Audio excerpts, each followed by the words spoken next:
Hello all, welcome to Wave 4. We are continuing with number system series. So in this video, we are going to start with trailing zeros.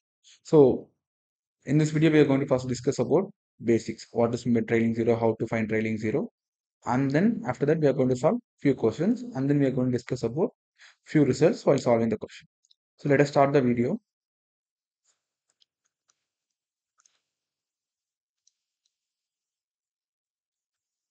So first we'll discuss about what is meant by trailing zero. So what is my trailing zero is nothing but number of zeros at the end.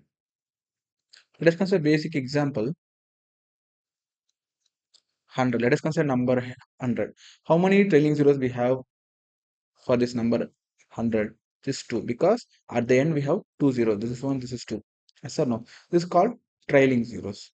So now the question is, let us consider 5 factorial. How many trailing zeros we have here? So here, so 5 factorial is nothing but 1 into 2 into 3 into 4 into 5, which is equal to 120. We have 1 0 at the end, which means in 5 factorial we have 1 0 n. So another way to find by this is, so every 0 at n is determined by product of one pair of 2 and 5. If 2 and 5 you multiply this, it's equal to 10. In 5 factorial I have only one pair of 2 and 5. So I have 1 5 and 1 2. So if I prime factor is, I'm going to have 2 cubed into 3 into 5 power n. Even though I have more power of 2, I have only 1 5, which means a pair of 2 and 5 is only going to make a 10, not only 2 powers, which means, so since it is a 5 factorial, I am directly prime factorizing and then either by finding the total value of 5 factorial is 120 or by prime factorize this, I am going to find how many pairs are possible, only one pair. What if it is 35 factorial? If I want to find total number of trailing zeros, how to do that? In that case it's difficult, right? That's why we just now we discussed in any factorial value the 2 powers is definitely going to be more than 5 powers. So if I want to find total number of trailing zeros,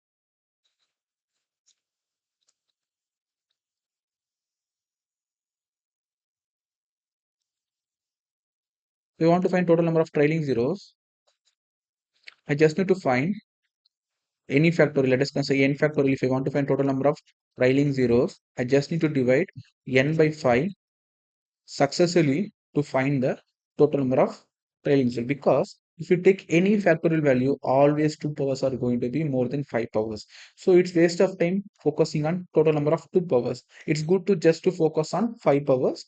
If we want to find total number of trailing zeros for any factorial, just successfully divide that particular value of n successively and find and finally add all the quotients.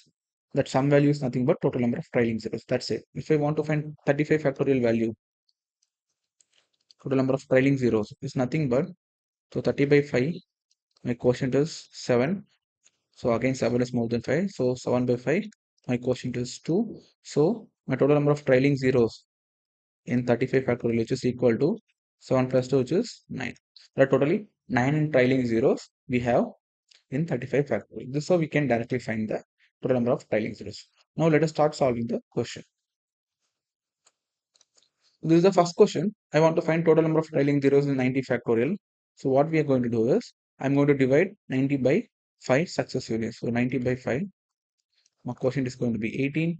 Again, because 18 5 is a 90, 18 by 5, my quotient is going to be 3. Since 3 is less than 5, I cannot furthermore divide successfully. So total number of trailing zeros is equal to 18 plus 3, which is equal to 21. This is going to be my answer. Now let us move to next question now. So I want to find n factorial that contains 26 trailing zeros. I want to find the minimum value and maximum value of n that is having 26 as trailing zeros. Always remember, if total number of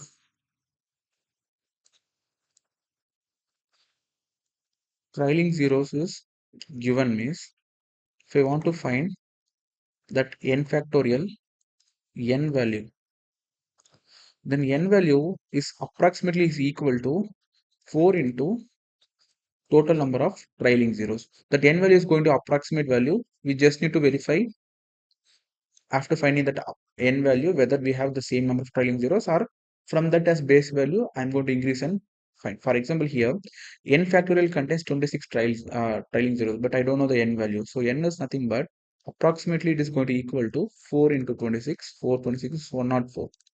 So n factorial is nothing but 104 factorial, but this is not the correct value. I'm going to just verify yes whether 104 factorial have 26 trailing zeros, or if not, if it is less than 26 trailing zeros, I have to find the number that satisfying having 26 trailing zero. Definitely it is going to be from one not more than 104. From 104 as my base value, I'm going to increase the values and then I'm going to find the answer. If it is more than 26 trailing zeros, I'm going to reduce the value from 104 and find my answer. So 104 by 5, my quotient is going to be 20, because 25s are 100. Again 20 by 5, my quotient is going to be 4. Since 4 is less than 5, so total number of trailing zeros in 104 is nothing but 20 plus 4, 24. So now using this particular method, this is very important. Using this particular method, I am almost finding the nearest value for n. So 104 is not a possible value for n.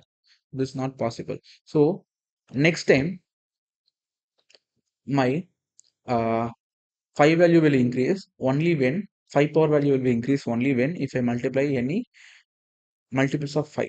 So n factorial is almost 104. So I have 24 trailing zeros, which means 5 power 24. Next time I'm 5 power increase only when if I multiply next 5 power or 5 multiple. So next I'm checking with 105 factorial, because 105 is a multiple of, which is equal to 104 into 104 factorial into 105. Since 105 is a 21 times of 5, so it's going to have only, so 105 is going to have 25 trailing zero, because 105 is nothing but 5 into 21. So I have only one power of 5. So already we have 24 plus 1, 25 factorial. Now next n value I'm going to check with 1110, because 1110 is the next value after 115. That's going to be multiple of 5. So 115. So I'm just going to find 1110 is nothing but 5 into 22. I have only one power of 5 here. So already 105 factorial is going to have 25, which means 106 factorial is going to, sorry, 110 factorial is going to have, which is one more than the 105, which is nothing but 26 trailing zero. Which means the minimum value that satisfying condition, my condition is nothing but 110, which is minimum value. Now I'm going to find the maximum value. So next time, if I multiply another multiple of 5, which is more than 110, means my power is going to be more than, my 5 power is going to be more than 26. So for n factorial for 115, so 115 is nothing but 23 into 5, which means for 115 factorial onwards, my 5 power is going to be 27. So for 115 factorial, my total number of trailing zeros is nothing but 27. So which means the what is the highest value which is less than 115 but have only 26 trailing zeros is nothing but 114. This is the highest value, because from 115 only the power is the trailing zero is going to be increased by 27.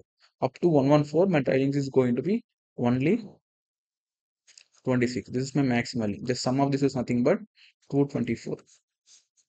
This is going to be my answer for this question. I hope you understand this question. Now let us go to next question. So now I want to find the total number of trailing zeros for this given expression. Don't bother about anything. It is in the form of sum. So just find the total number of trailing zeros. Let us consider it as 5 power a, and total number of trailing zeros for this. Just less than 5 power b. If it is in the form of a power m divided by a power 1, which is equal to a power m minus n. So this is going to be the expression we know, which is equal to 5 power a minus b. So just a minus b is going to be my answer. Just find the total number of trailing zeros for 2016. My question is going to be 4. 0, 3. Okay. Again 403 by 5. My quotient is going to be 8, 0. Again 80 by 5. My quotient is going to be 16. Again 16 by 5. My quotient is going to be 3, since 3 is less than 5. So total number of trailing zeros is nothing but 403 plus 80 plus 16 plus 3. 403 plus 80 is going to be 483, plus 6 is going to be 486, plus 6 is going to be 492, plus 10 is 502. So A value is 502. Now I'm going to find the B value. So 1008 divided by 5. My quotient is going to be 201, and 201 by 5. My quotient is going to be, since the square, we can finally square the value for this.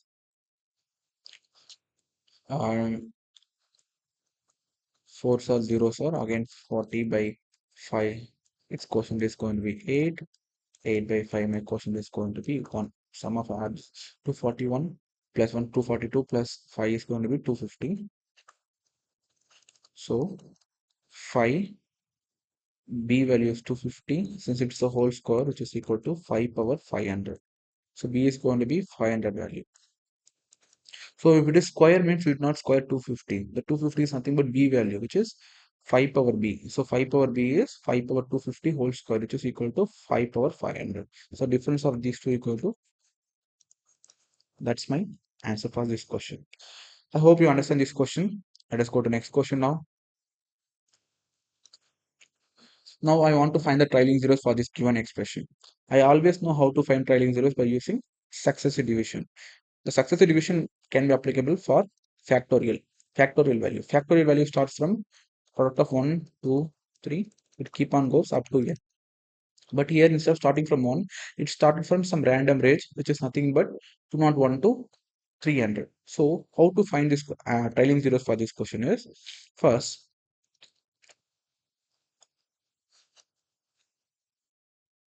first we are going to find 300 factorials, total number of trailing zeros. Let us consider it as A. And we are going to find 200 factorial, total trailing zeros as B. If I take difference between A minus B, that's going to be total number of trailing zeros for range from 201, 202, it keep on goes up to 300. So this is how we are going to solve this question. Now first we'll start finding total number of trailing zeros for 300 factorial. So 300 factorial by, we have to find total number of trailing zeros. Let us consider it as A, find the A value. So 300 by 5, my quotient is going to be 60. Again 60 by 5, my quotient is going to be 12. 12 by 5, my quotient is going to be 2. Since 2 is less than 5, I'm going to have, so 60 plus 12 plus 2 is going to be 74. So totally I'm going to have 74 trailing zeros in 300 factorials. Now I'm going to find same for 200 factorial. It is going to be B. So 200 by 5, my quotient is going to be 40. Again 40 by 5, my quotient is going to be 8. 8 by 5, my quotient is going to be 1. So 48 plus 1, 49. B is going to be 49. So A minus B, which is equal to 74 minus 49, which is equal to 50, 24, 25. My difference is 25 is my answer. Now, if you understand this question, now let us go to next question. So what is the question is, find the number of trailing zeros in this given product. So before solving this question, we should remember some basic system about trailing zero, also called as skipping zeros. I will explain what is my skipping zeros. From 1 to 1 factorial to 4 factorial, we are going to have 0 trailing zeros, because from 4 factorial we have 4 into 3 into 2 into 1. There is no 5. If there is a pair of 5 only, then I'm going to have 1 trailing zeros.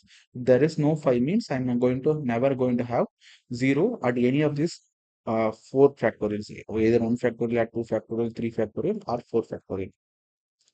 From 5 factorial to 9 factorial. For each of these factorial, I'm going to have only one trailing zeros. For example, 9 factorial will have 9 into 8 into 7 into 6 into 5 into 4 into 3 into 2 into 1.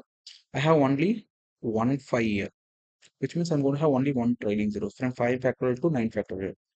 From 10 factorial to 14 factorial, I'm going to have two trailing zeros because from 10 factorial onwards, I'm going to have one more trailing because I'm multiplying 10. For example, 10 factorial is nothing but 10 into 9 into 7 into 8 into 6 into 5 into 4 into 3 into 2 into 1. So I have one 5 here, one more 5 in the 10th. Totally 5 square, which means two trailing zeros. So which means every time if I multiply new multiple of 5 means based on the power of 5, I'm going to multiply my trailing zeros increase. From 15 factorial to 19 factorial, I'm never going to have any multiple of 5, which means from 15 factorial to 19 factorial, I'm going to have only what? Three trailing zeros because after multiplying 15 factorial, I'm multiplying 15 with 14 factorial, which means 15 I have one more factor. Now, from 20 factorial, because from 20 factorial, again I'm multiplying by another multiple of 5, which is 20 here, which means my trailing zero is going to be increased. The trailing zero increase is going to be keep on stable up to 24 factorial because from 20 factorial to 24 factorial, I'm never going to multiply with any new multiple of 5, which means my trailing zeros is going to be 4. From 25 factorial onwards to 29 factorial, my total number of trailing zeros is going to be 6. This is an important step everyone should remember here. So 24 factorial we have totally 4 trailing zeros. For 25 factorial we have 6 trailing zeros. The plus 2 jump is because from 25 for 24 factorial, sorry, it's 25.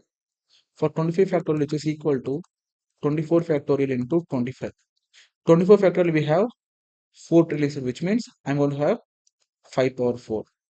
For 25 is nothing but 5 square, which is 5 power 6, which means here I am multiplying 5 square, which means instead of from 4, I am directly increasing total number of trailing zeros as 6. Yes or no? For example, if my 49 factorial, let us consider I have 8 trailing zeros. My 50 factorial, I am going to have a plus 2 trailing 0. This plus 2 is because 50 is nothing but 25 into 2, which means 50 is a multiple of 25, which is equal to 5 square, which means anytime if I multiply new multiple of 5 powers, that many numbers of trailing 0 is going to be directly added.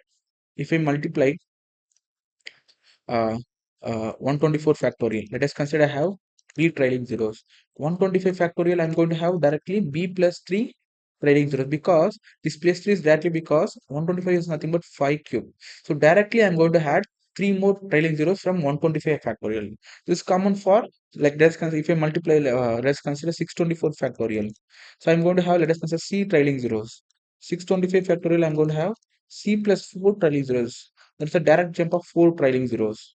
This is mainly because I'm going to have 625 is nothing but 5 power 4, which means from 625 factorial, I'm multiplying 625 with 624 factorial, which means I'm multiplying by 5 power 4. That's why I'm directly increasing the trailing zeros by 4. So these are the important things you should know. And also try to remember trailing zeros for few numbers so that while solving question, it's going to be easy. I hope you understand this question. Now let us go to solving this question. Now we have to find total number of trailing zeros for the this particular product starting from 1 factorial up to 35 factorial. So we know from 1 factorial to 4 factorial we are going to have for each of these numbers I'm going to have 0 trailing zeros. From 5 factorial to 9 factorial, for each of these factorial value, I'm going to have only one trailing zeros. From 5 factorial, I'm going to have one trailing zero. 6 factorial, I'm going to have one more trailing zero, which means the total number of trailing zeros for from 5 factorial to 9 factorial, which means if I multiply 5 factorial into 6 factorial into 7 factorial into 8 factorial into 9 factorial, for each factorial, I'm going to have one trailing zeros. So 1 into 1 into 1 into. So I'm going to have one trailing zeros for each of these numbers. Total, I have 5 numbers, which means I'm going to have 5 trailing zeros if I multiply all these numbers. From 10 factorial to 14 factorial, I'm going to have 2 trailing zeros. For one number, I have two trailing zeros. Total, I have five such numbers. If you multiply all five such numbers, I'm going to have totally 10 trailing zeros at the end. Yes or no? We have one trailing zero at the end. One trailing zero means I'm going to have 10 at the end. If you multiply everything, I'm going to have five trailing zeros. That's why 5. From 15 factorial to 19 factorial. For every numbers, I'm going to have three trailing zeros. For one number, I have three trailing zeros. If I multiply all these five numbers, I'm going to have 15 trailing zeros. From 20 factorial to 24 factorial.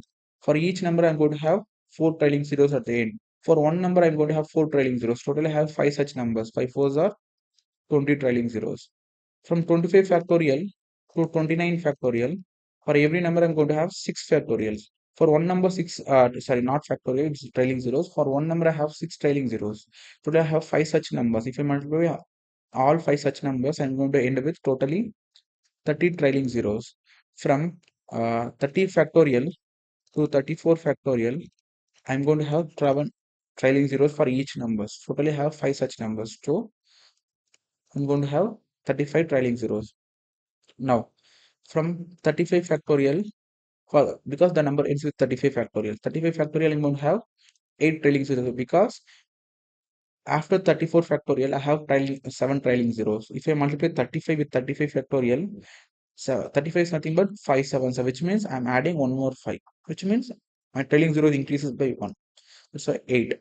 So just add everything 5 plus 10 plus 20 plus 15 plus 30 plus 35 plus 8, which is equal to 30, 60, 80. 80 plus 35 is 115 plus 8 is 123. There are 122, 123 trailing zeros at end of this number. I hope you understand this question. Now let us go to the next question now. What's the question is? A factorial has n trailing zeros. A plus 1 factorial has n plus 4 trailing zeros. The A value is less than 2000. I have to find how many values of A are possible. If A factorial have n trailing zeros, A plus 1 factorial have n plus trailing zero, which means that A plus 1 should be either 625 or some multiple of 625. Then only I'm going to directly add 4 trailing zeros because 625 is nothing but 5 power 4. So the minimum value that satisfies this condition is going to be, so minimum value of A is going to be 625 factorial. This is my one value. I'm going to find all such values which is less than 2000 where A is taking less than 2000. So next value, that is multiple of 625 and less than 2000 is going to be 625, 625 1. So 625 2s are is going to be 1350, which means if A factorial is 1349 factorial, if A plus 1 factorial is equal to 1350 factorial, it has considered it has some x trailing zeros. This number is going to have x plus trailing zeros because we are multiplying by 1000. Sorry, we are multiplying by 1350, which is nothing but 625 into 2. 625 is equal to 5 power 4 into 2. I'm multiplying, I'm increasing 5 power by 4. That's why my trailing zero is also increasing, which means the next value you can take is 1350 factorial. Now, I will check whether 625 threes are is less than 2000. So what is my 625 threes are 1350 plus 600 1950 plus 25 is 1755. Yes, 1975 is 625 into 3s are is nothing but 1975, which is going to be less than 2000. It's also going to be possible. If my A factorial is 1974 factorial, A plus 1 factorial is equal to 1975 factorial. If this have some y trailing zeros means this is going to have y plus trailing zeros, which means it is going to increase by 4 trailing zeros because I'm multiplying 1975. Yes or no? Which is equal to 625 into 4. 625 into 3, sorry. Is equal to 5 power 4 into 3. From here to here, I'm increasing the 5 power by directly 4. That's why my trailing 0 is directly jumping 4 from the previous number. Totally, 3 such numbers are there. So one is 625 factorial, another one is 3350 factorial. My last one is 1975 factorial. I hope you understand this question. The answer for this question A is going to take totally 3. So with this, I'm going to stop this video. Thank you.